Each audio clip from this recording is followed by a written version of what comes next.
Good morning, Nigeria. Welcome to Daybreak, reaching you live from the nation's capital in Abuja. My name is Ayuba Ilya, and I'm happy to have you join us this morning on the program. Good morning, Nigerians. Welcome to Daybreak. It's Friday. Thank God it's Friday. TGIF. A lot of people will say TGIF, and that means thank God it's Friday. People are getting set to relax for the weekend, and quite a lot happens really during the weekend. But as we celebrate, I hope we won't forget ourselves. Indeed. You know, yesterday the news broke out, about the Commissioner for Science and Technology in Katsina State who was assassinated, at his home. According to reports, he was murdered in his living room and his corpse locked away in the toilet. Very, very sad and frightening story. Yesterday when I saw that, I'm like, oh, okay. So it has gotten to this level. I hope that we really come off this as soon as possible. The insecurity situation is just, I would say, deteriorating every day. For every day that passes by. We look forward to a change in this trend, really. Now, today is the 10th day of December, a few days to Christmas. I'm sure some people are getting set. Travels all over the place. I'm seeing that there is hike in the cost of travels. In fact, some logistic companies are making security arrangements sort of for those who are interested in traveling. So you find from like Lagos to the eastern part of the country costing about 350,000 naira by road. My goodness. Just because there will be a provision for security cover and all of that. It's becoming like a merchandise. Exactly. All right, today on Daybreak, we'll be looking at the issue of electricity in Nigeria. Now, on Monday, members of the National Union of Electricity Employees embarked on a strike that culminated in a blackout across the Federal Capital Territory, Abuja, and its environs. The General Manager, AEDC Oyebode Fadikbe, will join us for discussion, later. And all right, before we take our discussions, let's take a look at the events of the 10th of December in world history. Please stay with us.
Well, there you have it. Today in history, and this day, 10th of December, will forever remain a dark day in Nigeria's history, especially if we remember the Sosoliso airline flights that crashed, killing about 1,145 no, I beg your pardon, 110 passengers on that day. It landed during a storm in Port Harcourt, and 107 people were killed during, including 71 children. It was the deadliest air disaster of its time. And we also remember that quite a number of survivors, you know, that we had from that crash. Yeah, you know, there's this one particular survivor. I think she has moved to the U.S. She was a contestant, or rather, I would say a participant at the Nigerian, I think it was Nigerian Idol, Britain's Got Talent or something like that. She's a singer, and she has become, you know, an inspiration, you know, for other people out there. She was part of the Sosoliso, you know, crash and all of that. I remember that lady.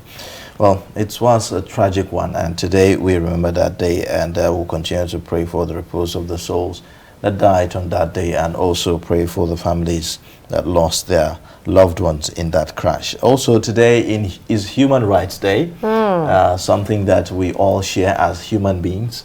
I think it's it's something that, you know, is meant to be respected, even though we have some, you know, infringements there, you know, from time to time. But it's very important that we uphold that, because everyone needs to be heard, everyone needs to be respected and protected.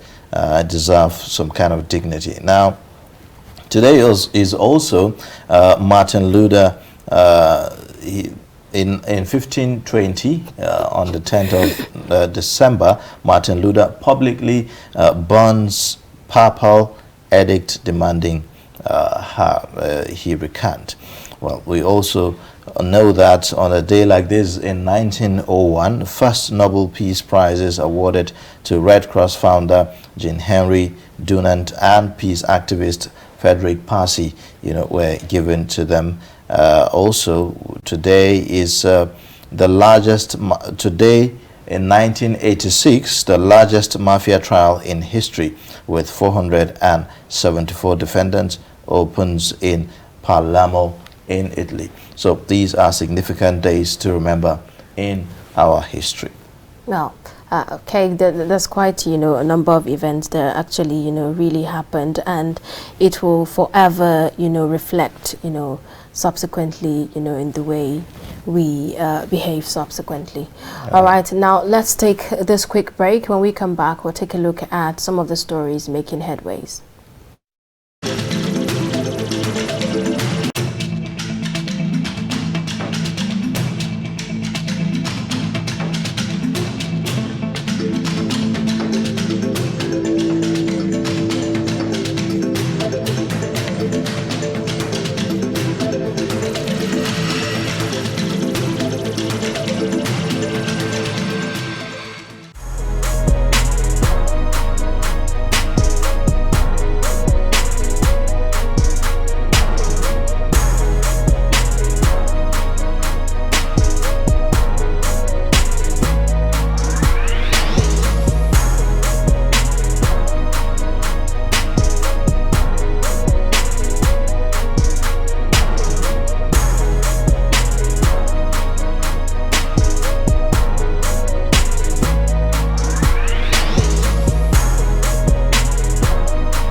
All right, thank you for staying with us. Now, before we take a look at the papers, you know, talking about stories that made the headlines this morning on our newspapers, let's take this interesting report about onion farming in Gombe State. This is how onion farmers put effort to nurture the plant as one of the most consumed food that brings fortune to farmers in Nigeria. Abdullahi Isa is a young farmer who has been in onion farming in the past 14 years. Yanayin noma na albasa zaka sawo iri kamar a kasuwa. Zaka zo sai ka kwamai sai ka yafa. Idan ka yafa sai ka bashi ruwa, idan ya tsira sai ka dan samo taki haka sai ka watsa mai, idan ya dagu ya dan fara girma kadan sai ka cira, sai ka zo ka gyara wuri a gona sai ka dasa. Idan ka dasa shine zaka nemi rijiya na ruwa kamar bohol Abdullahi shared his successes and advised other young Nigerians to embrace farming for self-reliance. Mun sayar kuma mun samu riba har ga Allah muna gode ma Ubangiji. Mun sai mashin, an sai mota dai haka dai ana lallabawa dai duka, kuma an gina gida, kuma an buga kwano. Duka dai sannan zaka sai abinci ka aje a gidanka saboda iyalanka. Wannan duka daga cikin riban noma ne na rani. Other farmers also give account of their experiences in onion farming. Na samu alheri baki iya gurgudu, sannan kuma gashi yanzu bana ina akai ma a halin yanzu, tunda yanzu ne nake cikin kokarin aikin. Na dasa yanzu ne na fara noma ma ko mai ban ci ba akai. Na shekara 6 ina noma albasa, kuma muna samun albarkatun noma. Nasarori an samu nasarori, an sai da albasa, an sai abubuwa da yawa masu albarka a cikin wannan karkar tamu. Don ka gare wannan hilin gaba ɗaya namu ne, kuma muke noman shi, yaran mu nake wannan aikin. Abinda an dai damu mu rashin taki da ba mu samu a daga wajen gwamnati. In ka da kuɗi ka sai, in ba ka da kuɗi kuma sai dai ka abin nan. Yanzu ba za ka samu komai ba kenan. These farmers believe that sky is not their limit, but a starting point in onion production, especially with government support at all levels. From Gombe, Ibrahim Ismail for Trust TV. Very interesting report there. Recall about a year ago or so, onion became a very scarce commodity. One, at that time I remember was going for like 300, 500. And it became like gold. True. And in the midst of that, people are cashing out. I mean, just like we've seen now with the farmers in Gombe State. Now, let's begin a look at our newspapers today. The dailies on Daybreak. And we'll start with the Daily Trust newspaper. And then here you'd see Nigerians to pay 7.5% VAT on Facebook adverts. You would find details of that on page 23. And then INEC dismisses report on 500 billion naira direct primaries budget, and details of that is also on page 45. And then the lead story says Katsina commissioner assassinated, 15 worshippers killed in Niger with the riders. Bandits attack Abuja homes, kidnap residents. Act now, Sultan Khan president warn. You'd see also troops killed 62 bandits in 2 weeks. That's according to the military. The pictorial there shows you President Muhammadu Buhari during the commissioning and induction of new Nigerian Navy ships, boats and helicopter at the Naval Dockyard, Victoria Island, Lagos yesterday. And then below that, tragedy as northbound travelers electrocuted in Lagos. You'd find that on page 3. And then Gumi dumps bandits, says, I can't risk my life again. BPE announces ex-TCN boss as AEDC interim MD. You'd also see New Dawn in Lafiaga as Emma Kau receives staff of office. Very interesting stories and tragic at the same time. The one about the northbound travelers that were electrocuted in Lagos, raises concern about, how we have poles everywhere and the way they are wired, and everything. It's really a danger, to us all as citizens. Well, these are the stories basically on the Daily Trust newspaper today. Okay, let's take a look at some of the stories on the Punch newspaper this morning.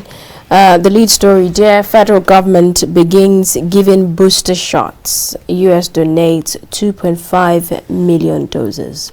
The writers, federal government records 1,072 COVID-19 cases in 10 days. Travel ban evidence-based, UK insists. You you can't talk of booster jabs when some people haven't received any. That's according to the Africa Union Center. You'd find on page 9 of the Punch newspaper, Obasanjo, faithless suitor, unblinking political philanderer. That's according to Akande. And on page 7, you see Sultan Khan carpet federal government for escalation of highway attacks, kidnappings. On page 20 of the Punch, you'd find capital inflow drops by 29% as COVID-19 cases rise. That's according to the CBN. Reps hope to pass 2022 appropriation bill on Wednesday. BPE names management team for Disco taken over by UBA. And you find on page 25, Ohaneze plans lobby team for Southeast 2023 presidency beat. On page 4, Ogun wanted serial killer arrested, meeting hoodlums, others flee. And on page 30 of the Punch newspaper, light rail, Ogun Assembly tackles Lagos over planned demolition of 1,000 buildings. These are some of the major stories on the Punch newspaper. All right. On The Nation today, the stories say, Omicron, Sanwo-Olu steps down, peace work. You would find details of that on page 2. The Nation man wins Wole Soyinka Awards. You'd also find the next story there saying Ogun, Lagos on collision course over light rail. Troops rescue 20 policemen abducted by terrorists. And then the lead story says Buhari, how Akande, Oshoba, others lost in 2003. You'd find also below the picture there, the second picture at the bottom says Sultan to Nigerians, stop blame game, unite against enemies. With the rider, Khan boss urges security agencies to learn from US. And then the story at the very bottom, crisis looms in Ondo PDP as Mimiko loyalists push for harmonization. You'd also find, let's take a look at the riders on the lead story there. It says, AD governors, victims of Obasanjo's political double cross. President Lawan Tinubu extol ex-APC chair at book launch. That's that for The Nation newspaper. Okay, let's take a look at some of the stories on the Guardian newspaper this morning. The lead story there, save us from killers, bandits, Sultan Khan, JNI tell Buhari. And the riders, Nigerians are being killed like chickens. Bandits murdered 80 people in single night. Sokoto leaders write Buhari. You'd also see gunmen kill Katsina commissioner in residence. Bandits gunned down 15 worshippers inside mosque in Niger and imposed 10 million fine on Zamfara communities. You'd also see on the Guardian newspaper this morning, COVID-19 cases surge as Omicron spreads in Africa. And on page 4, federal government to fast-track $2.3 billion in Nigeria cement deal. And on page 28 of the Guardian newspaper, you'd find ACF urges Indigo to start lobbying for 2023 presidency. Still on page 20, you see Wike asks federal government to show evidence of money borrowed from creditors. So these are some of the major stories of the Guardian newspaper this morning. All right, let's get perspectives on the stories that made the headlines. We have in the studio editor, 24th Century Chronicle, Nuruddin Abdullah, to review the papers this morning. Good morning and welcome to the program. Morning, thank you. Okay, let's begin, with the lead story on the Daily Trust newspaper. it states Katsina commissioner assassinated, 15 worshippers killed in Niger. Just yesterday, the news broke out, about the assassination of Dr. Rabi Nasser, and according to reports, he was killed in his living room and his corpse locked away, in a toilet. It seems like, assassination has become a thing for Nigeria. Yes, unfortunately, the menace is taking a new dimension. You understand, Katsina is one of the states ravaged by banditry. Coincidentally, the murder took place almost the same day. The state is lifting the 3-month-old ban on mobile telephone services.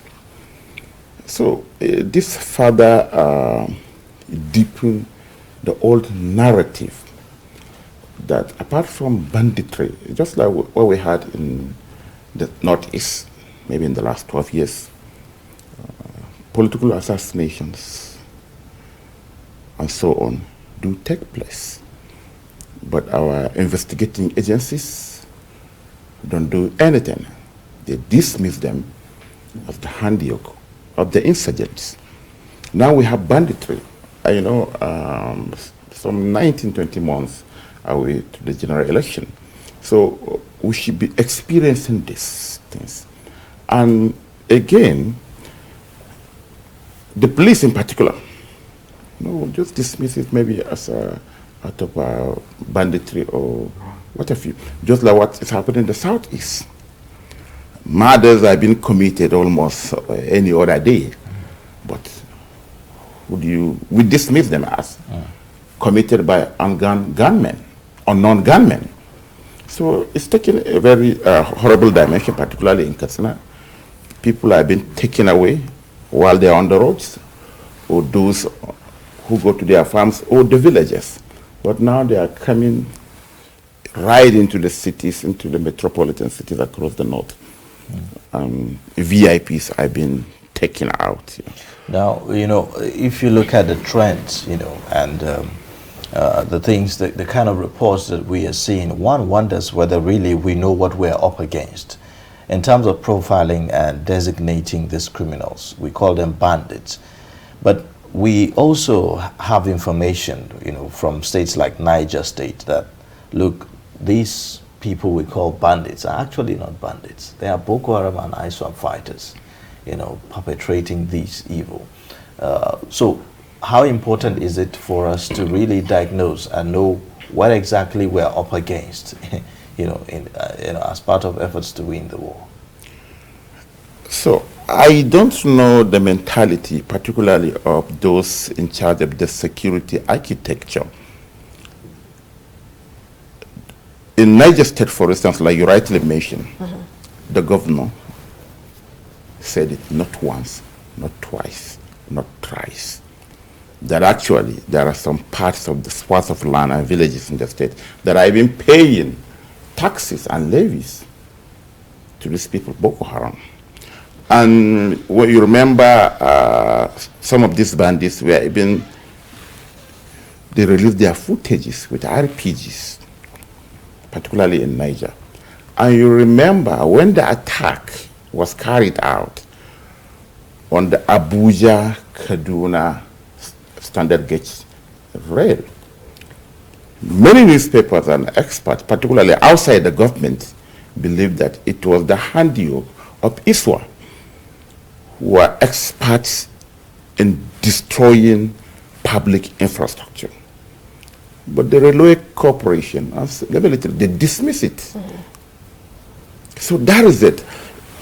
We are in a sort of, particularly those in charge of the security architecture, are in sort of a denial. They don't want to see that ISWA is around the corner, ISWA on the fringes of the Federal Capital Territory. The governor of Nasarawa State, some months ago, he went to the villa to see the president. And when he came out, he briefed the press. And what did he say? The security agencies in his state are telling him that Boko Haram, particularly the ISWAP elements, are converging on his state. 24 hours later, there was denial. The man was denying what he said on camera. So you understand, we want to reduce... Exactly.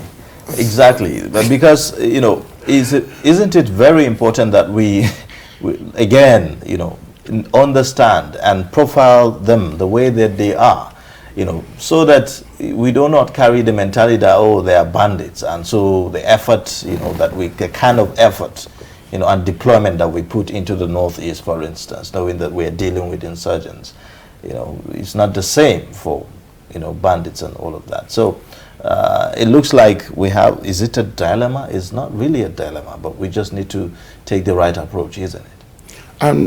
The commissioner is the latest casualty for this, what I call targeted assassination. A retired Air Vice Marshal was gunned down in Kaduna last month, you remember? Mm-hmm. We just dismissed it, maybe seen by bandits. This is the general. He headed the medical corps of the Navy, of the Air Force. He was gunned down in Rigasa, Kaduna. And that is it. So the security agencies, you understand, without telling them what to do, we believe that they are well trained. They have their sources of intelligence, and what if you, but they should look at this narrative. They should look at the trend. Are they bandits? Bandits, what the bandits we know, they take out people, they demand ransom, and that's it. But why outright killing? So my fear, like I said earlier, is all these assassinations will just be subsumed under the name of bandits. If it is in the Northwest, North Central, Boko Haram in the Northeast, and non-gunmen in the Southeast. Police don't do their work any longer. The commissioner was there yesterday, and what he said, they already said that a suspect was arrested. Maybe a security guard in the house. And look at it. That of the AVM in Kaduna, no, we didn't hear anything.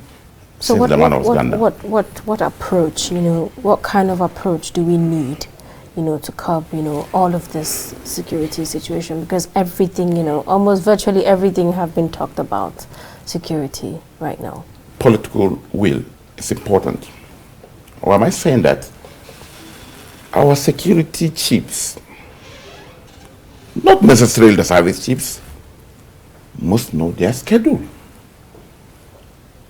And when there is a laxity, somebody must be punished. That's it. Yeah, if for instance you are a commissioner of, not long ago, the bandits were on rampage. They attacked, blocked, abducted, in some instances killed travelers along the Kaduna-Abuja highway for 5 consecutive days. Kaduna has a commissioner of police. We have all the military commands. There is a GOC, Wandiv, the Air Force Base, and what have you. But the fact remains that nobody was even maybe queried. Why is this thing happening? But when people will sit up, when they realize that when there are such instances, their jobs may be at stake. We have to take that measure. And that has to do with the political will. You can't sit down yesterday and assassination is taking place. The only thing you will say is, okay, one suspect was arrested, and before you know it, that's it. No. If these things happen and they continue to happen, you'll be removed. We'll start doing that maybe. Okay. Let's take a look at other stories here now. We have the story about Nigerians, going to start paying 7.5% VAT on Facebook adverts in the coming year by January. What's the implication of this, on people who have now, run their businesses on social media? Generally, people will think that, the federal government is tightening the noose, but the federal government needs money. for adverts, good. Government has to get money. Not for salaries, for infrastructure, for funding all these military operations taking place. Southwest and southeast, north central, northwest, northeast. I think, like the IMF said, there are certain things that need to be taxed. I'll go outside the country and say, go to the UK. They tax almost everything, maybe minus the air you breathe. So what we're saying here is this, okay, on the other hand, in Saudi Arabia, the VAT is 15%. 15%? Yes. My friend was just telling me, he just returned for lesser Hajj before they banned the flight. You buy a recharge card of 100 riyals, you buy it at 115 riyals because the vendor will tell you there is a VAT. You understand? And by the time you load, 15% is deducted. So you buy it almost at a recharge card of 850 at 100. Is that not double huge taxation? And the kingdom needs money. Yeah, but they need money, but who is going to pay for it? I mean, if you look at the income of Nigerians, and you now begin to come up with such policies, it looks like Nigerians will have nothing left. The issue is this, we rely solely on crude, which is very, very unreliable, you understand? So tax, most of the Western countries rely on tax. That's what they call taxpayers' money. Let's start paying 7.5% VAT on Facebook ads so that we can hold these people responsible. We will have to know what they are doing with the money. I think it's a good thing. I know there are certain things that would even stop doing. And with the millions of Nigerians on Facebook, I'm sure there will be a lot of money for the federal government. Sure. So therefore, and the NG, the civil society organizations, they should be on the lookout. We'll start counting by January 1st. We'll write Facebook. Well, okay, how much have you released? Well, the federal government? So is this like a kind of way to make Nigerians sit up, because it looks like we're in a habit of not wanting to pay tax? Sure. Look at it. I don't know now. If you go to your house now, maybe you have about 5 cars. This heavy duty, because you buy the fuel at a very cheap rate. You understand? Like one government official said, which I concur, kerosene, which is used by the people at the downtrodden, has been deregulated. Even diesel, which our trucks use to convey goods from one part of the country, has been deregulated. Only the fuel. I remember, let me cite you maybe a simple example. In this office, people go for weekends. Abuja, Kano, Kaduna, what have you. See about 10 people, everybody will just go and refuel and yes. But when the money, when this regime came and the price, was hiked, then they started thinking, okay, Haji, are you going to take a donut? Yes, I'm going, but 5 of us, let's use your car, or let's use my car. So, this seems to suggest Nigerians are spoiled in some way. If you look at, some of the subsidies that we enjoy. I mean, electricity subsidy, fuel subsidy, and all of that. Now that the government is realizing that, look, we have to stop paying all these things, Nigerians are also not having it funny, because some are saying, look, this is going to inflict more hardship, than there is at the moment on Nigerians. So, because if you want to impose such tax, you have to also look at the sources of income for Nigerians, and all of that. Isn't that a problem for us? It's not a problem, per se. We will adjust. Do you know why? Let's take the electricity sector, for instance. Before the introduction of meter to this cards, go out in the afternoon, you'll see almost every home up there is like, the bulbs are on. Remember, people leave their air conditioners on, their water heaters on, even though if they are not at home, which is even pose some types of risk. But now, because we are buying cards now, I have an uncle, he's always at loggerhead with his teenage Children. In fact, the other time he was even threatening to disconnect the AC. Oh, the water heater. When you want to bath on the heater. But don't leave it on running for 24 hours. Everyone is forced now to be careful. That is it. So to be diligent. There are certain things that actually need to be taxed. Like the IMF said, you know, there are this sin tax. If you have more cars, you know, you pay more tax. If you have, there are certain things that we need the tax. You know, it is only when Nigerians will wake up, will start holding government accountable if we are paying tax. You understand? You know, it's advert of visit Facebook. You know, it's recharge card. You know, if you go to it in any. But I'm curious though about how this will be. You know, how does the federal government or the government intends to take this, you know, VAT, you know, from Facebook? Is it Facebook that is going to be paying to the federal government, maybe in light of the recent saga of the Twitter saga and everything, and maybe this is one of those changes that we are about to see? Yes, you know, most of these things, because they are virtual, they are raking billions, but without remitting to the host countries.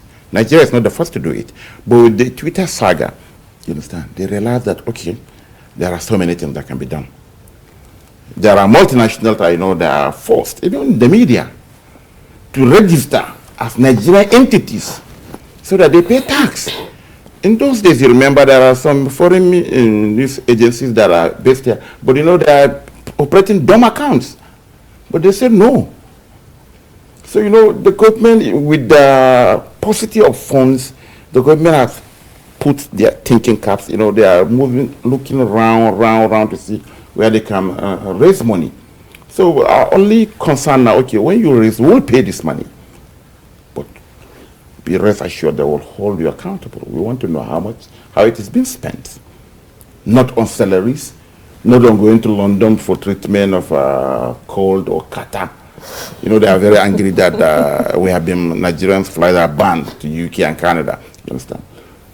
So, but we pay tax, then we hold the government accountable. Right. Okay, let's take a look at, you know, another story on the lead story on the Punch newspaper this morning. It states federal government begins giving booster shots as US donates 2.5 million doses. You know, but the African Union Center here is saying you can't talk of booster jabs when people haven't received, you know, any of the previous, you know, vaccines that we have. What are your thoughts about this? So, the way this COVID-19 thing is transforming from one variant to the other, you know. No, I don't want to align with what the AU is saying. Yes, less than 5% of Nigerians, adults, have been vaccinated. They got the 2 jabs, you know. But even though the large population were yet to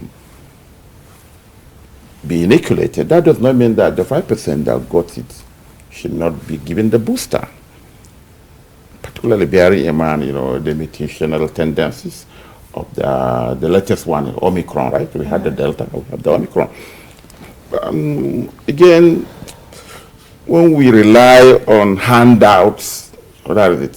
Hope that the one they are giving here is not being expired. They donate vaccines with very short lifespan. And we have even problem of even in keeping the vaccine in the right condition. You remember some years back, Gavi, it was polio vaccines that were donated to us, but because of our Nigerian mentality, the vaccine were allowed to be expired at the ports. I remember Nigeria was fined 7 billion. Yeah, we have to pay that fine. And simply because of we don't even have the facility to accommodate it. You understand? So the issue is, up to now, we don't even have the money to even buy this vaccine directly. The bigger countries do. Most of it is what they get. And you know, when something is being donated to you, you have very limited, whether it is a lot, if you want to buy, you can carry your money and go and buy. But you know, so you have to, the AU should allow this booster to come into the country the 5% that we have vaxxed already should be given the booster jabs, while efforts should be intensified in ensuring that the majority population that are yet to be vaxxed, are vaccinated. But the government has persistently talked about we have the capacity, for storage, and all of that. Doesn't this contradict that statement? If we have the capacity, for storage, as they say, where's the electricity? It is the same thing that happened with the polio vaccine, that the Gavi has to find Nigeria 7 billion, I remember in those days. And again, talking about even giving people, now there is a ban. If you are not vaccinated, you can access the federal ministries. Is it being implemented? No. What I thought the government will do is to create more centers for the vaccinated. If it is you want workers to be vaccinated, take this one to the federal ministries. Take it to markets. Take it to worshiping centers. Be Juma mosques or churches and what have you. But when you say it has to be in hospital, and all this confusion, the thing is donated, you allow it to be expire, and you start explanation out of it. So, we are the lowest ladder. All right. Now, before we round up the review, quickly, I want us to look at yet another tragic story from Lagos, talking about northern-bound travelers, that were electrocuted in that state. It seemed like for the past few days, it's been from one tragic story to another, all coming up from Lagos. We heard about the children that were rammed into by a truck, about 8 of them. This one, about 5 people died. So it's just been one sad story, after another. What exactly is going on in Lagos?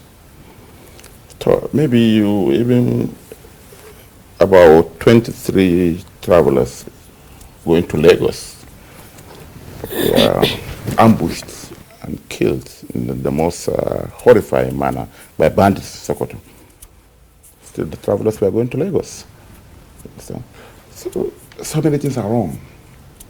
Look at the cases of that, the Dowen College, the Fafunwa Grammar School incident where a truck rammed into. It's a systemic issue. Yeah, maybe the authorities need to look at, let's say, what actually happens in school, particularly the elite school.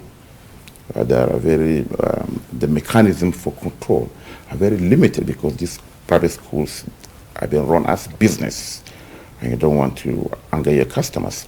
That is one. And secondly, what happened at the Fafunwa Grammar School? It was actually a case of negligence. I am not an engineer, but I believe that every road, particularly in the cities, they have their speed limits. So why is it that a truck, an articulated truck for that matter, will be speeding? Do they observe the speed limits? So it seems that the metropolitan authorities need to wake up from their slumber. And from what we also heard is that the driver was trying to escape from,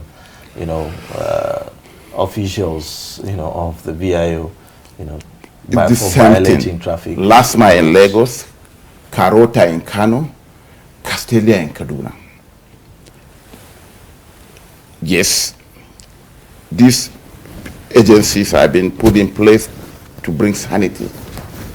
But apparently, the operatives, is it from Lasma, is it from Karota and Kano, from Castelia and Kaduna, their sanity need to be re-examined. Most of them are poorly educated. So a road safety official or Clasma official, a VIO will call accident, just trying to impose penalty. Maybe the guy was on phone or he didn't put on a seat belt, and he will drag with him. And what if it happened in Kaduna not long ago? It's a recording dismal in Kano. It's a recording with Lasma. What that means, these officials, yes, they are doing a laudable job, but please, there should be sort of level of education for those operatives, and there should be another thing, rule of engagement. Okay.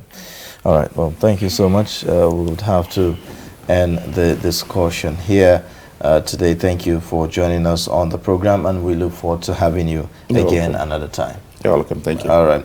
Now, we've been speaking with Nuruddin Abdullah. He is the editor, 21st Century Chronicle, and he's giving us perspectives on the stories that made the headlines. Now, we'll take a quick break, and then when we come back, we'll take a look at other conversations on the program.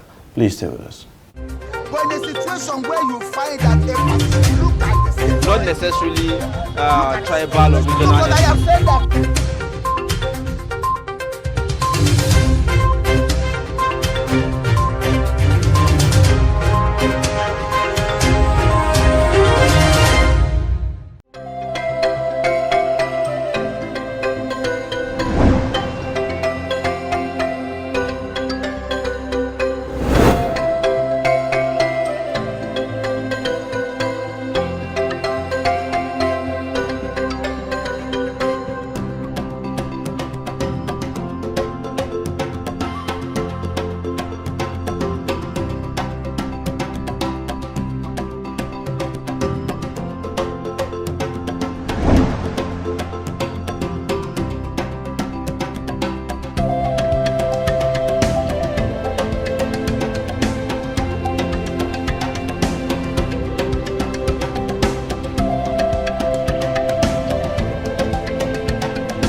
Get latest updates on current topical issues and breaking news by downloading the TrustTV mobile app on your Android devices. Go online, click Google Play Store, search TrustTV, install the app, and get doses of unfiltered information on happenings all over the world in your pocket.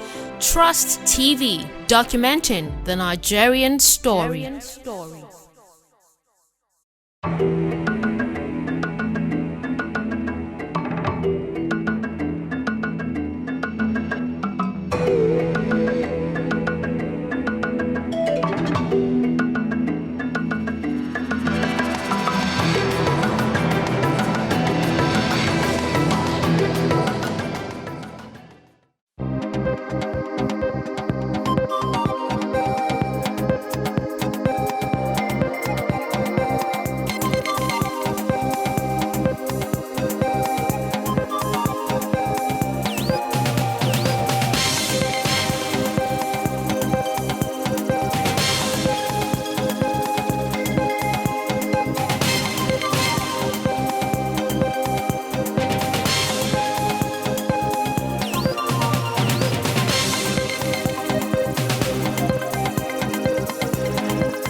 All right, welcome back. If you are just tuning in, this is Daybreak on Trust Television, reaching you live from our studios here in the nation's capital city, Abuja. Now to kickstart our first discussion, the staff of the Abuja Electricity Distribution Company, AEDC, embarked on an indefinite strike, allegedly because of the failure of management to remit deductions from their salaries.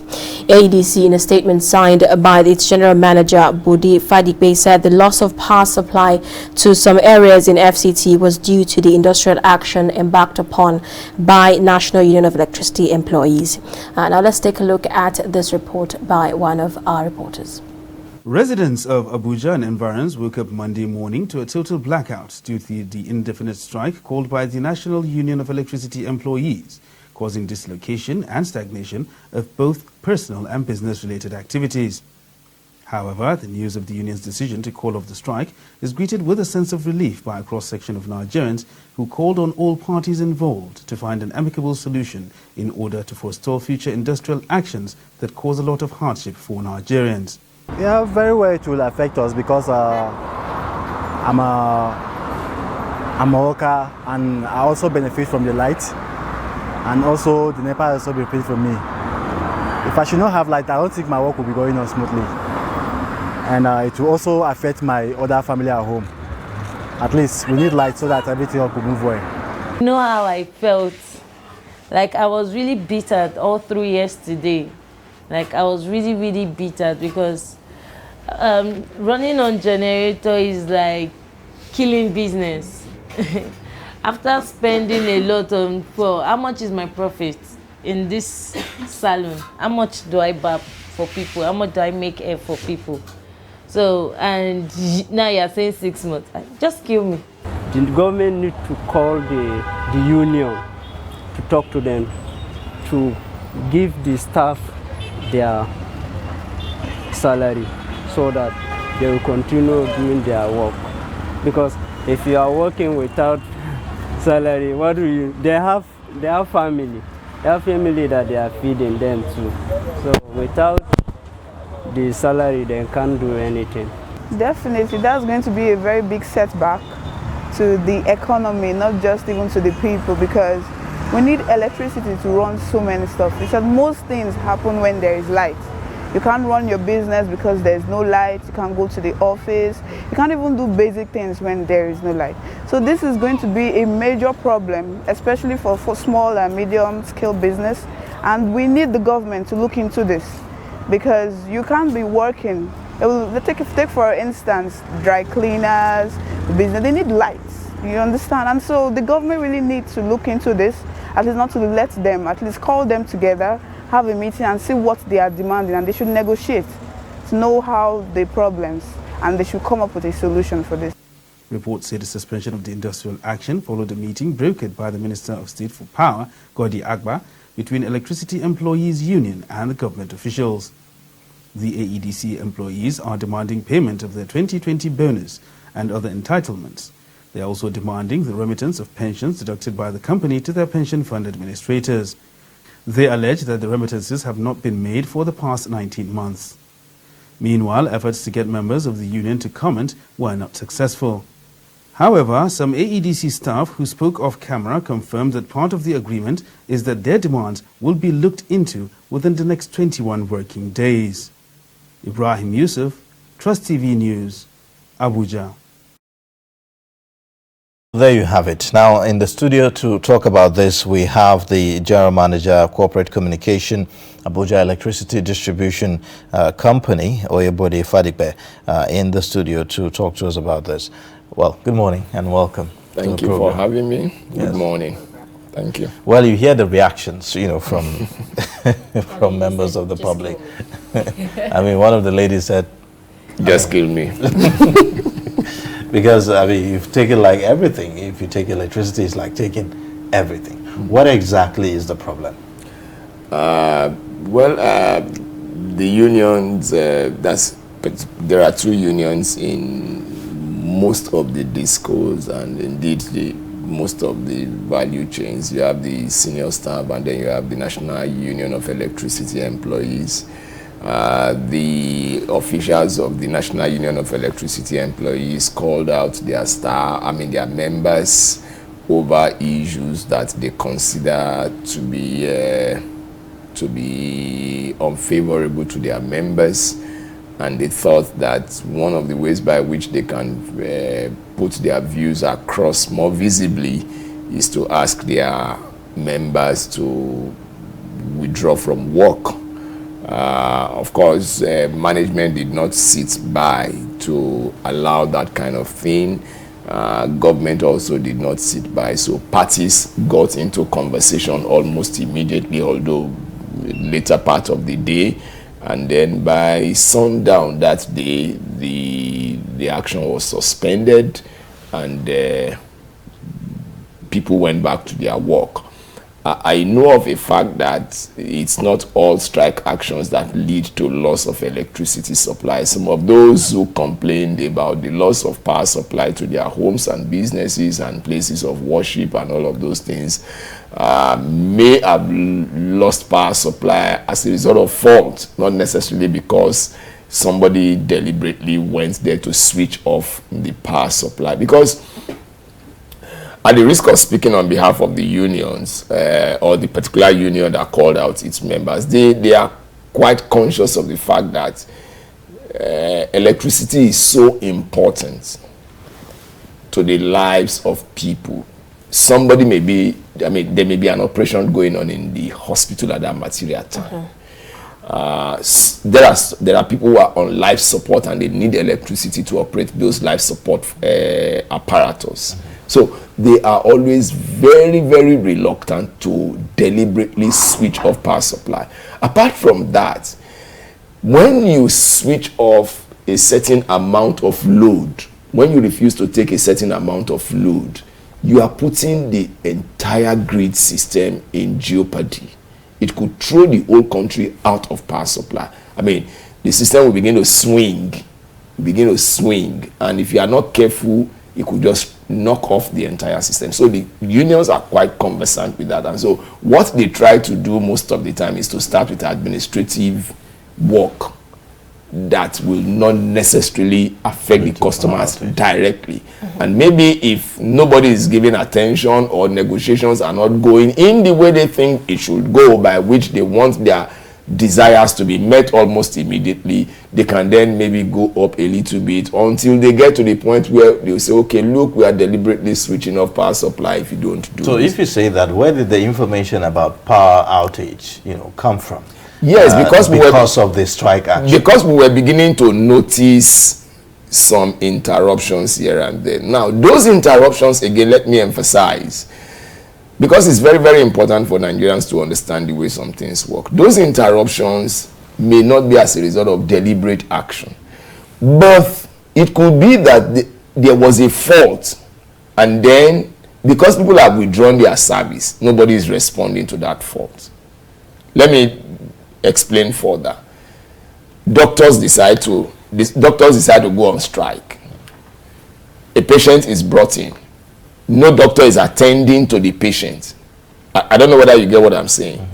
No doctor is attending to the patient at that material time. So if a fault occur at that material time, there may not be somebody to go and deal with the fault at that material. So that's why we specify. You will see that statement said, especially customers on our 11 kV network, because that it will be a gradual build-up.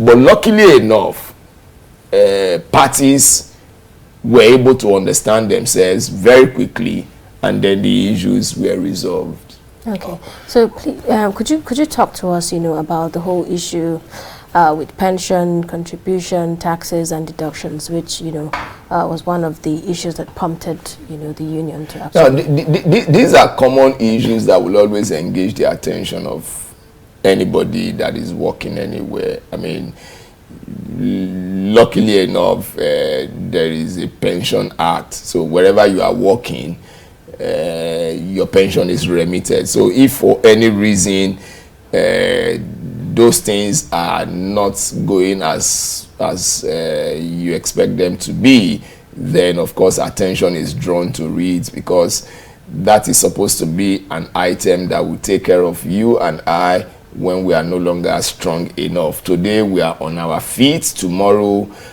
depending on several factors, we are certainly not going to be strong enough to do certain amount of work. And money is something that everybody needs. So you want to make sure that at every point in time that fund is kept for you until until you get to the stage or the age where the law allows you to have access to it. So apparently that was one of the source of agitation for them, and they thought that it was important for attention to be given to that kind of issue, so that those who are supposed to be the beneficiaries, they continue to have that confidence that that part of their life is secured. Okay. Now, I will take us back just a bit, about this issue of, power generation.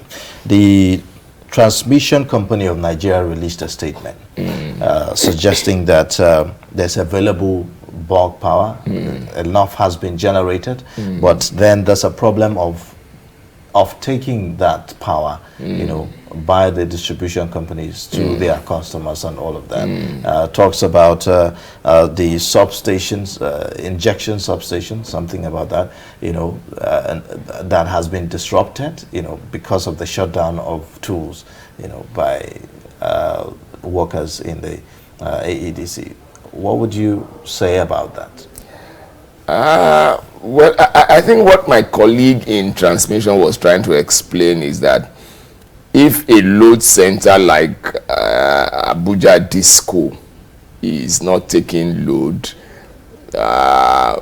we may ultimately get to the point, like I said, where the grid will go into some disturbance mode. In the power sector, there is a frequency at which electricity is sent out. It's usually at 50 hertz. This is a bit of technical engineering now. It's usually at 50 hertz. So it oscillates between 49, 50, 51. It must not go above certain frequency. It must not fall below certain frequency. It's just like your blood pressure. It must not go above certain level. It must not fall below certain level, or your sugar level and things like that. So what she was actually trying to do, from my own understanding of the statement that she issued, is that, okay, look, we're having a challenge here. For us, we have the power, but because Abuja Disco, through their union, is not taking that power, this is a challenge that we are having. I don't want to go into other parts of the implications of that statement, but I think suffice it to say that Abuja takes a lot of load. For instance, on a daily basis, but when I say Abuja, I'm talking about our entire franchise area, which covers the Federal Capital Territory, Kogi, Nasarawa, and Niger. On a daily basis, we take between over 300 megawatts, 300 to 400 megawatts. In some instances, we even get up to 500 megawatts. Our capacity can run up to 800 to 1,000 megawatts per day, but we get something about 60% of what our capacity actually can accommodate. So if you have such amount of load that is gradually receding, then it means that and you don't have another load center to receive that amount of energy immediately, then there could be a bit of a challenge. I mean, it's just like you have so much of this energy here, but it's not being taken, and there is no place where you want to push it to immediately for maybe some technical So that's reasons. more like an infrastructural problem here. We do not have enough capacity to absorb all the power that is being generated. That's right. That's why I said I don't want to go into the technicalities of that statement. Otherwise, a man on the street will come to the kind of conclusion that you are drawing, that, okay, look, if A is not taking the load, can't you give it to B?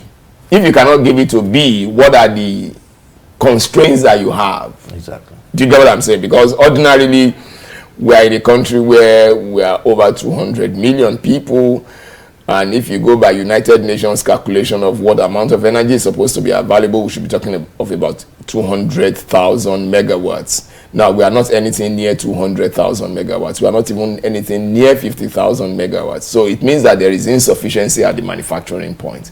So if anybody is not taking that load that you have given, then ordinarily you should move to the next person almost immediately. Do you get what I'm saying? So, but if that is not happening, and then we now have to warn the country to say that, okay, look, this is the challenge that we are having, then ordinarily somebody will come to the kind of conclusion that you have come to now.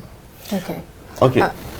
So could you talk to us, about the new management that is likely to be announced, following the suspension of the that will be a little bit, with profound respect, that will be asking me to look at the crystal ball. Unfortunately, I'm not gifted in the area of clairvoyance, octopus, Paul. I think that was what he was supposed to be doing for the World Cup. Unless I begin to interact with these people, I may not be able to offer a comment about that area. But suffice it to say that what everybody is looking for at the end of the day is that there is power supply 24/7. I mean, it doesn't matter who the person is. What is important is the person's administrative pedigree, professional pedigree, ability to deal with the issues as they arise on a daily basis, both the human capital, both the technical side of it, both the financial side of it, all of the resources put together. You are able to manage them in such a way that you are able to achieve the goal that those resources have been made available for. Okay, so but do we really have, the capacity to generate power 24/7? We do have the capacity. We have the capacity. I think the last time I had the opportunity to be on this program, one of your colleagues did ask me what's our ability to deal with power supply in Nigeria. We certainly do have the capacity. What I think we just need, we just need the extra energy, the extra will to push certain things. I mean, we've been coming down this road of privatization for 8 years now, and definitely we have not gotten to where we want to be, but we are not where we were. I mean, we've left the place we were before now, and there has been some progress. I can say that confidently. I once told a group of people that all the discos have put in at least 100% of what they made. For instance, in Abuja Electricity, when we came in 2013, 2014, we came in precisely October 31st, 2013. We barely met any vehicle on ground. Today, as I speak to you, we have over 200 work vehicles. Over 200 work vehicles. The number of transformers we met on ground were quite few. We have improved on those number of transformers. Our transformer holding can be less than 4,000 today. The same thing with our capacity to receive energy. I think we got in with about 1,700 and something. We're over 4,000 today, our capacity to receive electricity. So, and I'm sure this speaks for all the discos. They have put in investments here and there.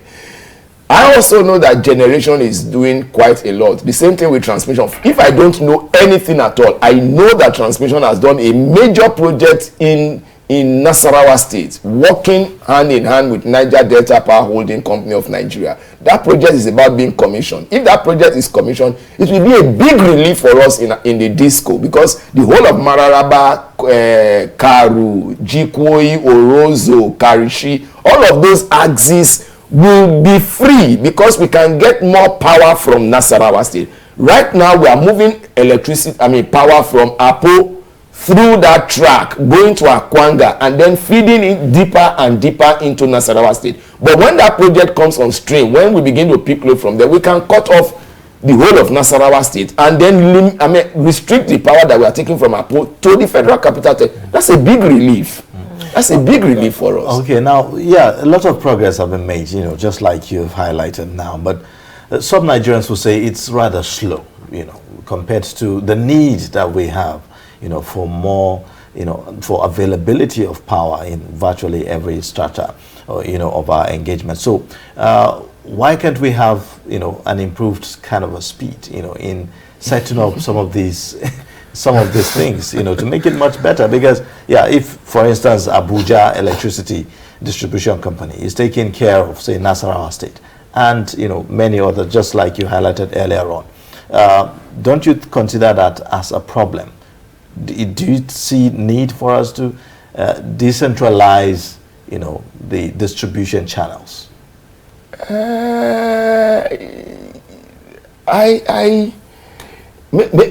I'm sure you are speaking to the issue of the size of the geography that a disco like Abuja Electricity has to manage. Yes.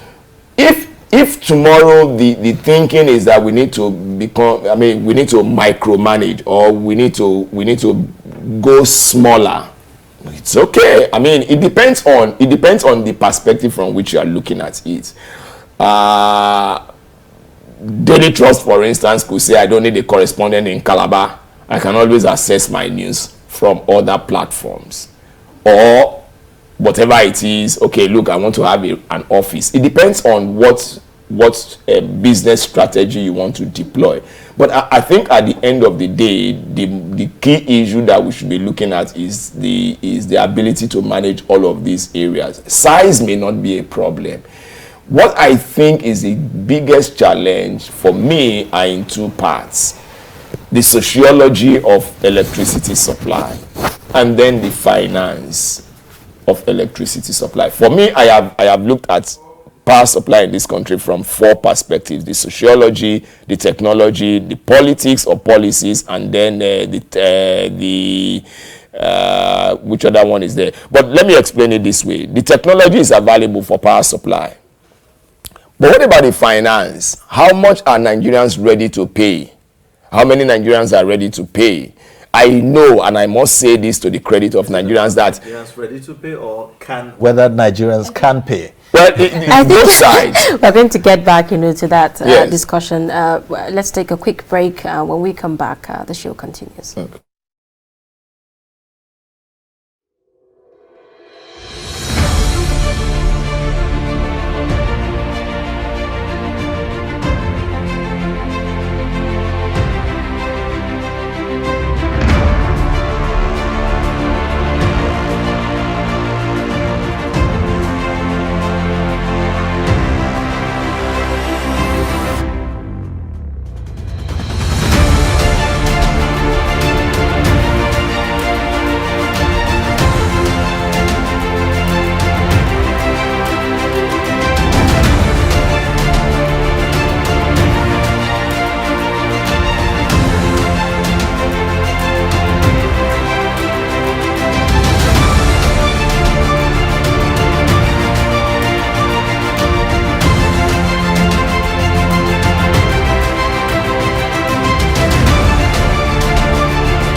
All right, thank you for staying with us. You're still watching Daybreak on Trust Television. We're talking about power, and we have in the studio the General Manager, Corporate Communication, Oyebode Fadipe, in the studio, talking to us about, the recent happenings surrounding power. Now, you were talking about, the finance, angle, or I'll say perspectives to power generation in Nigeria. Yes, I was trying to deal with the issue of affordability.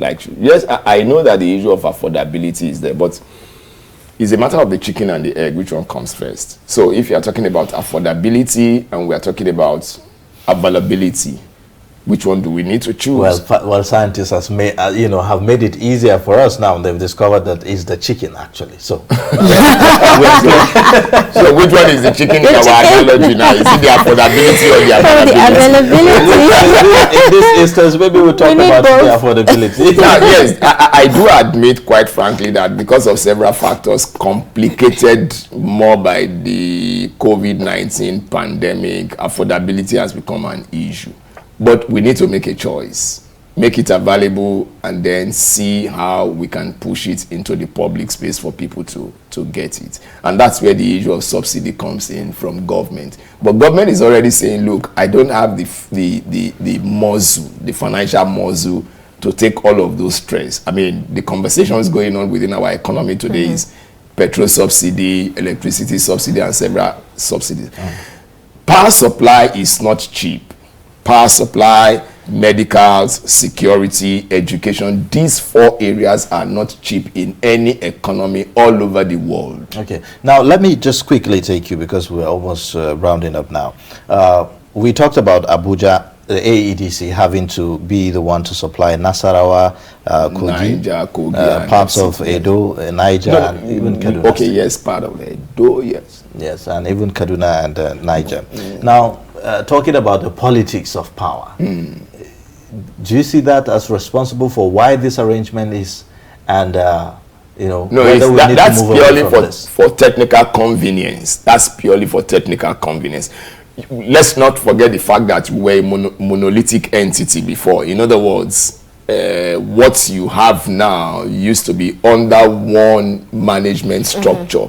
So if power supply gets to Edo State and you have a boundary town between Edo and Kogi State, like Okene and maybe Okpila, if you know that track, or let's say even FCT and Kogi State. I think the last town in FCT before you enter Kogi is Abaji or Kwali or something like that. Now, if electricity is coming from Gwagwalada traveling through Abaji and it gets to the boundary between Kogi and FCT, you won't say that you first of all go and bring electricity from Lokoja to that place. Your closest point is FCT. So you just move electricity into Kogi State. Now, if another company owns Kogi State and is expected to supply electricity, the sensible thing to do is to import from from the closest point and then do your market settlement.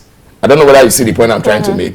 Rather than say, okay, because for every electricity you see in every home, for every bulb that is lighted in every home, you can trace the wire to a particular power station. That is the issue with the grid, which makes it totally different from alternative solutions like solar, wind, and things like that. The electricity that we are using currently here, you can trace it to a particular power station, and it means wire has to be connected with wire to wire until you get to the power station. Talking about wires, yes. I'm just tempted to talk about this tragedy in Lagos.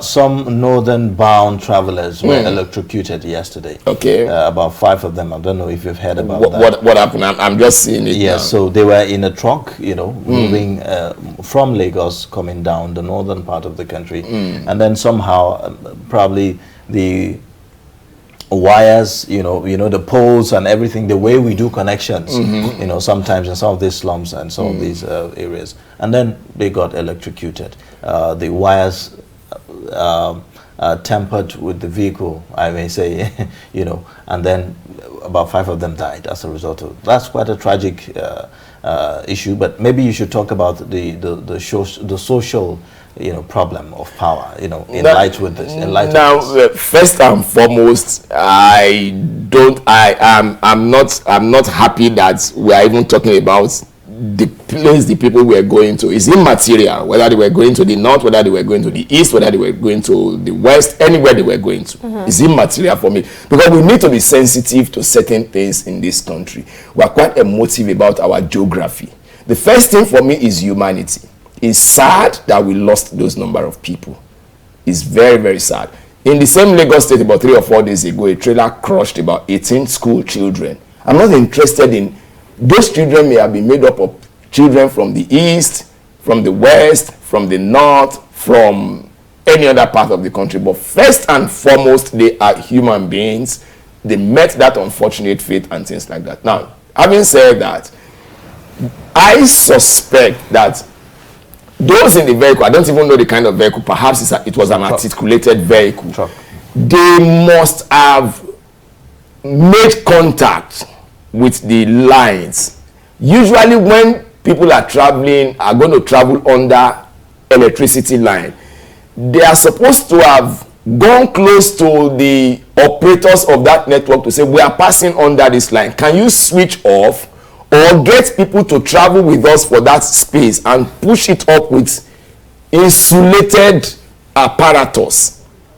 Electricity is an extremely bad master when it wants to act as when you give it the opportunity to act as a master. Otherwise, it can be a very good slave to you, for you to use. But why must we have wires this low, such that they become a problem? Now, I wouldn't know the height, but if it's degenerated so low, it's bad network. if it did, because it's supposed to have a particular height. But you also know that most of our people too, the way they sit in these vehicles, some of them go and sit at a point where they are so projected, and our knowledge about this thing is at times close to nothing. We think the wires are just there lying without any danger. I mean, my people say, I mean, people have said that, I hope this is correct, that the snake said that, except if not that I am a bit poisonous, men would have used me as rope to bring firewood. You know that? Okay. So at times we look at these wires and think that they are not dangerous, but they are dangerous. Indeed, they are dangerous, and it's quite, you know, a sad. So it's very, very sad, and our condolences to the families of those who have lost those children. I mean, any of them could become Nigeria's president. That would solve most of our problems. It's quite sad for me. Well, thank you so much for coming on the program, and we hope to have you next time. Thank you very much. Yeah, we've been speaking with the General Manager, Corporate Communication, AEDC, Oyebode Fadipe. He's been giving us perspectives on the recent happenings in the power sector. We look forward to having you on the program again. Thank you very much. It's my pleasure. All right. Let's take a quick break, and then when we come back, we'll take another dimension to this conversation. Please stay with us.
All right, thank you for staying with us. It's Daybreak, reaching you live from the nation's capital in Abuja. And now we have joining us Prince Okore, an energy expert, to talk to us about, you know, power from the consumer perspectives here. Now, you probably have picked one or two things, you know, that our former guests have said on the program.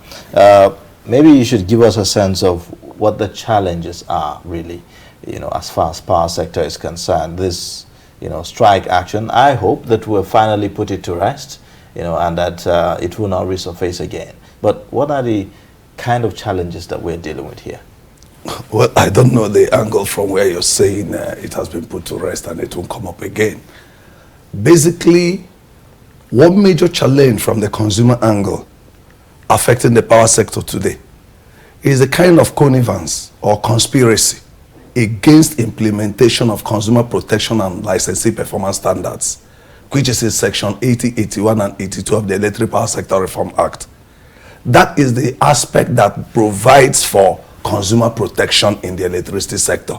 For instance, reconnection and disconnection, there is a law guiding it, is under that section. For instance, estimated billing methodology is under that act. For instance, maintenance, there is what they call customer service standard of performance for distribution companies that has to do with repair of faults, you know, that happens in the sector, is in that area. Then compliance by the distribution companies is in that section. But if you watch what is happening in the sector, the Electric Power Sector Reform Act came into being and the privatization took off in 2013. Now, you have Nigerian Electricity Management Services Agency, NEMSA, created to take care of standards and safety in the sector. You have Nigerian Electricity Regulatory Commission, created to take care of regulation in the sector. You have NBET, created to take care of trade and other monetary related issues. You have TCN, Transmission Company of Nigeria, created for transmission. Then, what do you have for consumer protection in that sector? Okay, this brings me to the question whether Nigerians are really aware, are the consumers really aware of all of these? That is part of the problem. Why I say there is a conspiracy. There is National Power Training Institute of Nigeria, created to train skilled and unskilled manpower.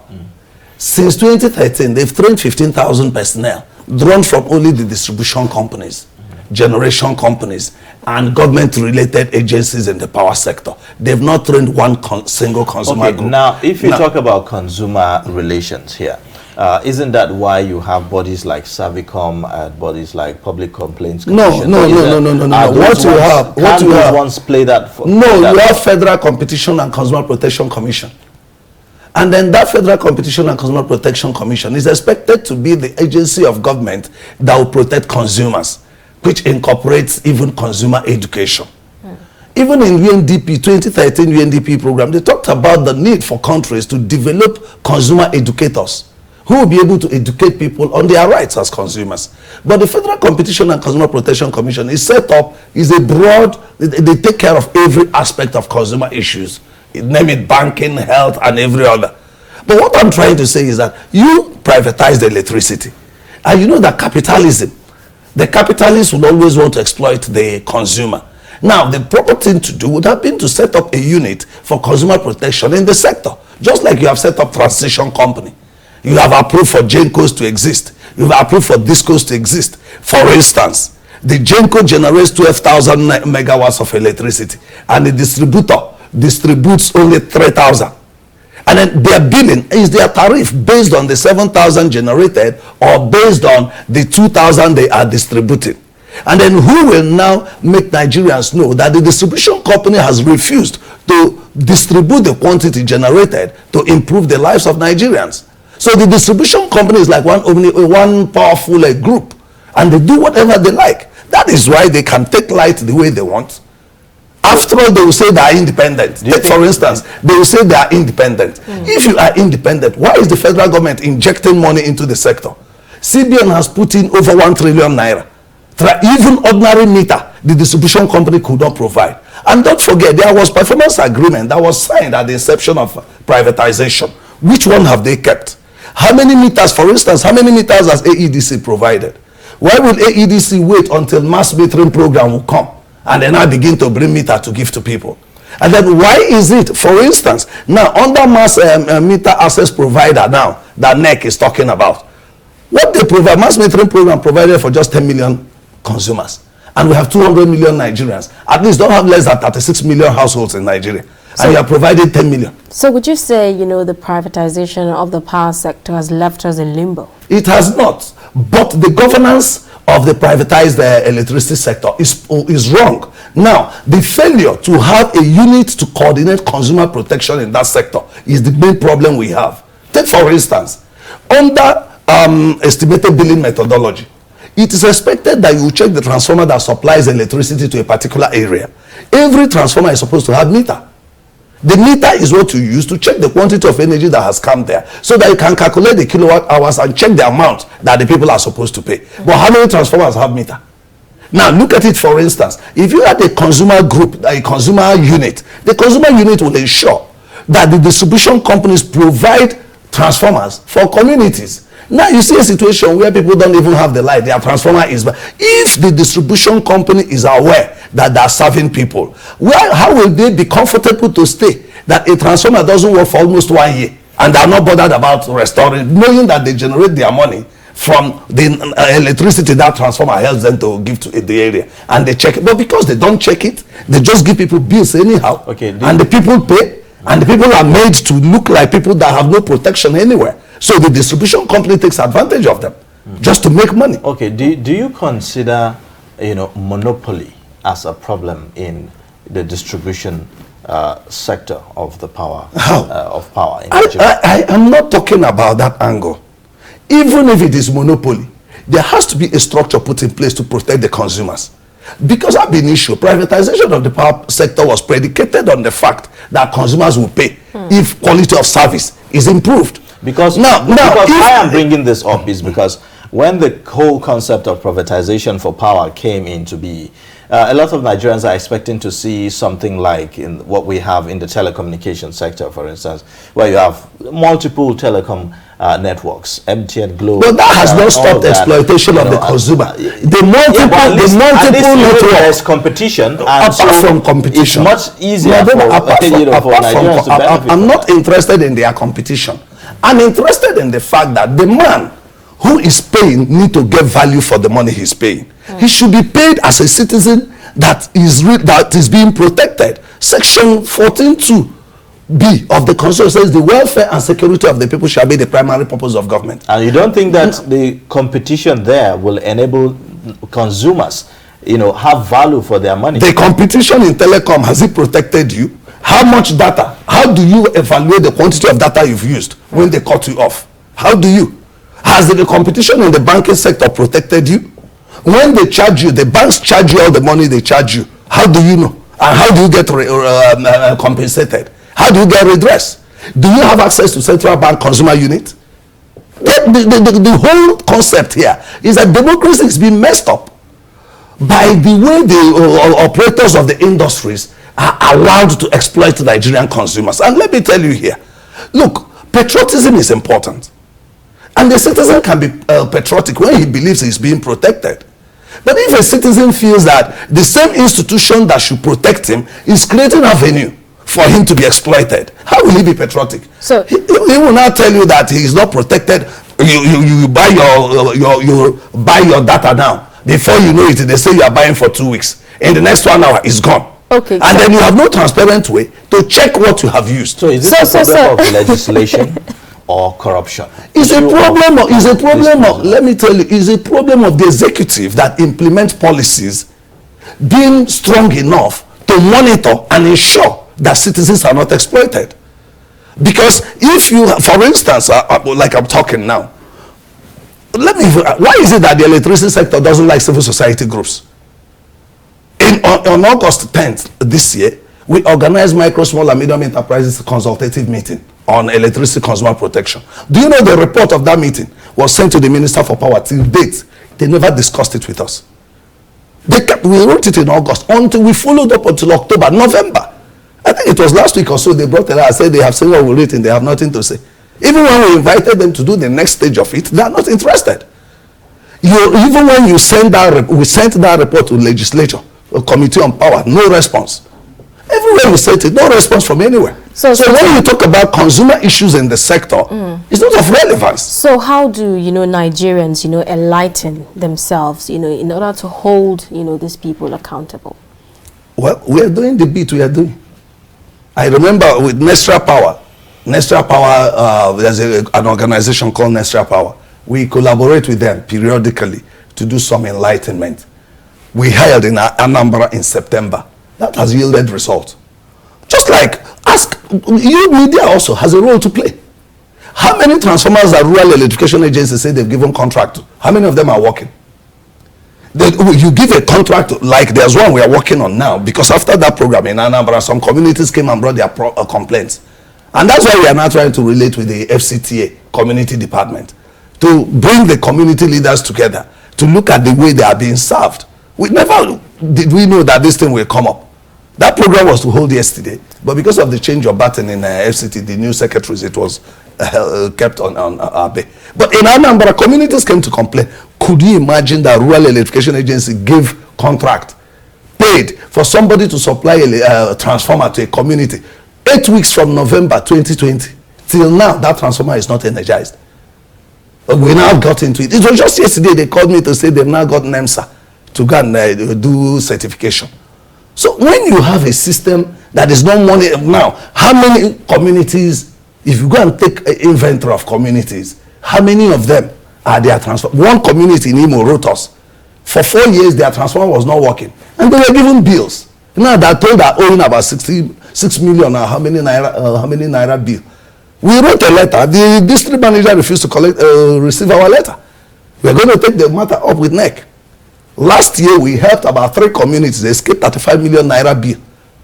How did they get the 35 million naira bill? We went to NEC forum and said, okay, provide evidence of meter reading. Nothing.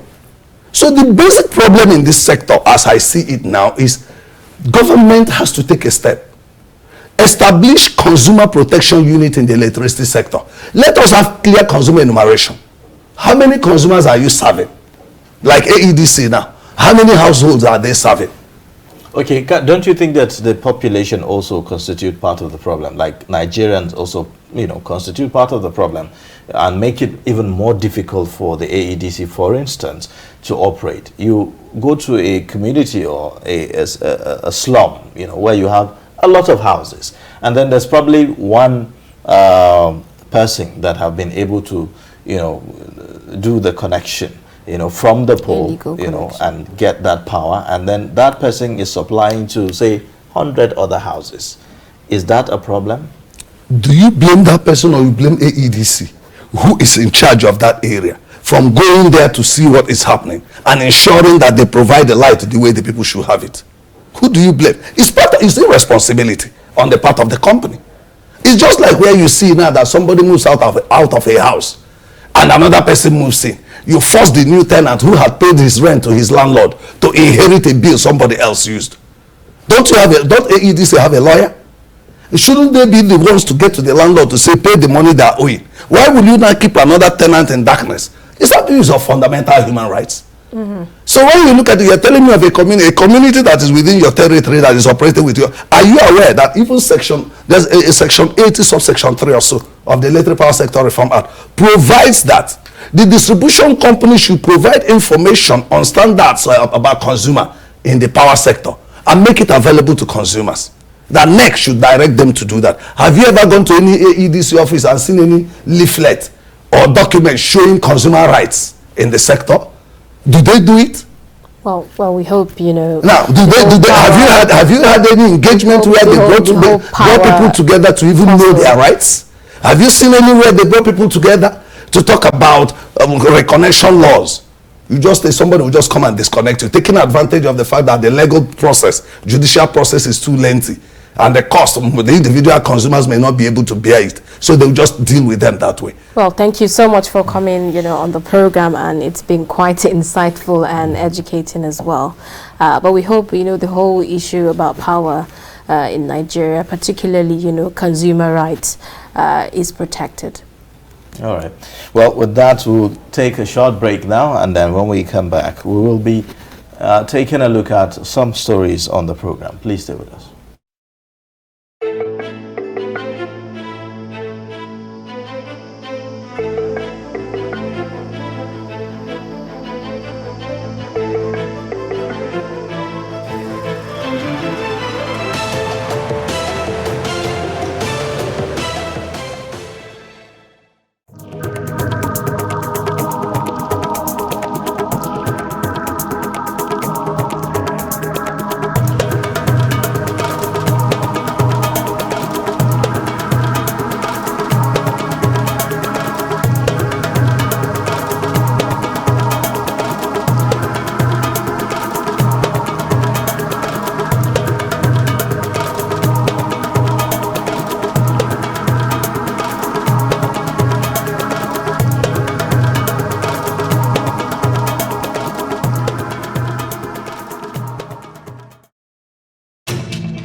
All right, if you are just joining us, this is Daybreak on Trust Television. Now, outrage, inhuman were words used to describe the barbaric killing of the 42 persons in Sokoto State by bandits. A bus carrying 42 passengers was set on fire by a gang of terrorists. Now, meanwhile, Sabon Birni local government area elites under the auspices of Gobir Development Association has written to President Muhammadu Buhari complaining on the incessant killings of people of the area by terrorists. Now, the letter was written to President Buhari barely 24 hours. Bandits ambushed a vehicle conveying seasonal migrants at Gidamba village in the local government, set the vehicle ablaze and ensured that the passengers were burnt to death. Now, Trust TV's on First State correspondent is here with us in the studio, Sheikh Umar, to give us, perspectives on this burning issue. Welcome to the program. Thank you. All right, now give us a sense of what exactly is happening in the axis, of Zamfara State, and where you report as far as this issue of, is it bandits or is it Boko Haram fighters or terrorists? Who are those people? Are we really profiling them as we should? In recent times, people there, especially around Shinkafi, Isa, Sabon Birni axis in Zamfara and Sokoto states, witnessing spike in attacks, mostly perpetrated by a terror kingpin known as Turji. Turji is taking shelter in Sububu forest in that axis. The issue of Boko Haram, there was a time I spoke with Senator Lansado. He told me that that same terror kingpin, Turji, invited ISWAP members sometimes in March this year. They stayed there for some time and they felt that they will leave the area to another place in the same state. That is, they left Sububu forest and then set up camp around Dansado in communities around Dansado, Emirate in Madu local government area of the state. Turji is a terror kingpin. There was a time Sheikh Gumi met him in the forest, sometimes around, I think, February. February this year. He met him and pleaded with him to halt attacks on communities. And he promised to cease hostilities, though he gave some conditions. After that,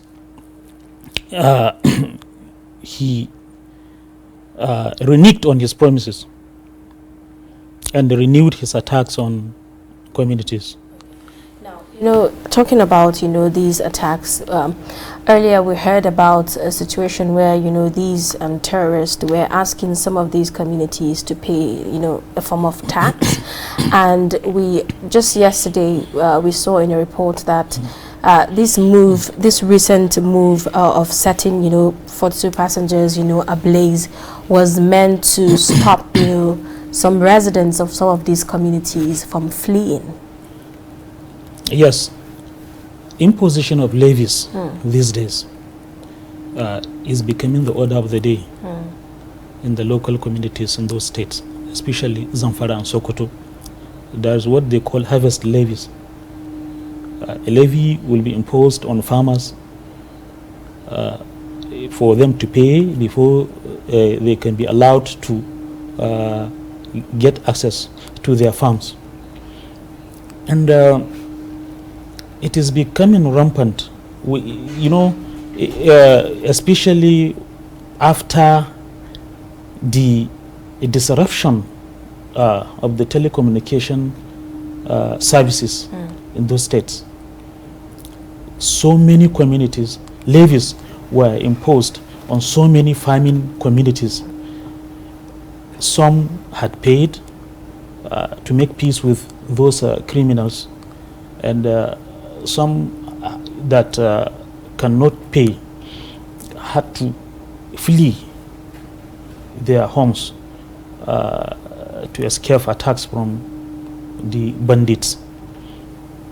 This is worrisome. A lot of farm produce are rotten away on farms. Many farmers could not harvest. This is December. Harvesting period is starting around September, October, November, and there are a lot of farm produce on farms unharvested. Yes. All right. Now, while we make efforts to connect with Senator Idris Mohammed Gobir to, also wade into this conversation, give us a sense of some of the efforts that have been made, whether it is yielding results or not. We've seen the disconnection of networks, and then we've also, seen in times past some kind of amnesty, for bandits and all of that. Are we seeing any result with respect to that? Yes. In the course of our interaction with some locals there, especially those residing in bigger communities, they are saying the disruption of network to some extent has cut a link between informants and the criminals in the bush. To some extent. Why they are saying this is that whenever kidnappers strike, say to abduct people, especially in relatively bigger towns, they don't normally do that without the support of informants that are residing in those communities. They will tell them the time to strike, whether the place is safe for them to strike, and they will give full information or details on the person they want kidnap. And this disruption of this telecommunication has cut that link between the informant to some extent and the kidnappers in the forest. Well, thank you so much for coming, Shehu Umar. Shehu Umar came all the way from Zamfara State, and it's been a pleasure having you on the program. Thank you very much. All right, let's take a quick break, and then when we come back, we'll also look at, other threats coming from Niger State this time around, and our correspondent from Niger will be joining us shortly. Stay.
All right, to also give us perspectives on this, we have in the studio Abakar Akote, our correspondent, Daily Trust correspondent from Niger State. Also, as we all know, Niger State is also an epicenter, of these, attacks and everything. So just give us a highlight of what we know so far as these attacks in Niger State is concerned. Niger State, like other states in Nigeria, northern Nigeria, has faced a lot of series of attacks in the last few months. Of recent was what happened last Wednesday morning, where 15 worshippers were killed in Bahari, Mashegu local government. And the same type of attack that took place in the same local government, Mazakuka, in October 26, where 18 people were killed during the Subi prayers. And aside that, there are other villages in Shiroro, Munya, Rafi, Mashegu, and Burgu. Those local governments had most affected local governments in Niger State, where many villagers were killed, hundreds of thousands of them have been displaced. Even recently, the government emphasized on that. We have major IDP camps now in Kuta, in Gwada, and other parts of the states. So a lot of killings are going on in Niger State. Okay. So is it, do you think it's because these, communities you just mentioned are located in the outskirts, of the capital? That is why these attacks are targeted towards that area? The attack in Niger State now goes beyond the even local community. Recently, they invaded a community hosting Federal University of Technology directly opposite the university. In Mokele, which is just a few kilometers away from Niger State capital, was also recently attacked. They attacked and kidnapped somebody there. And then the attack is now even moving closer to the state capital. Though it's more rampant in rural areas, but the rate at which the bandits operate now, they are even getting closer to the state capital. Because FUT, Federal University of Technology, the location it is now, is like within Mina. City center. Right. Now, what would you say about deployment of troops in Niger State at the moment? Have we seen any kind of deployment that is different from the norm, in that state? We've not seen any difference. Because even recently, SSG said the complaint SSG made was lack of adequate security personnel. In Niger State now, according to SSG, we have 8,000 policemen manning the entire 25 local government. Then, in Shiroro local government, the local government chairman made similar complaint. And that's why the local government chairman said they are now relying more on vigilantes. In Shiroro local government, they have recruited about 500 vigilantes. According to local government chairman, 300 of them have been well equipped to assist, because the communities will now no longer rely on conventional security, not because they are not performing, because they are inadequate. Yeah. Okay, if you say well equipped, the 300 that you're talking about, what kind of, is it AK-47 rifle that they are using, or Dane guns? No, he didn't specify the type of guns they are giving them, but he said 300 of them were well equipped to assist, and they are bringing results. That's what he said. All right.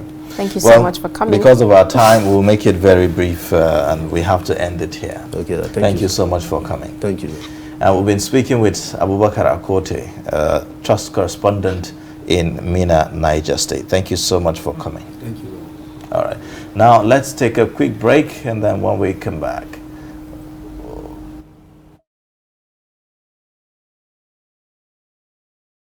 to end, and the whole issue of insecurity in Nigeria, and we do hope, that it comes to a halt. All right, thank you so much for watching the show. Let's just join us again tomorrow for another time on the program. My name is Ayubelia. And I'm Zainab Bala. Thank you for watching. Bye.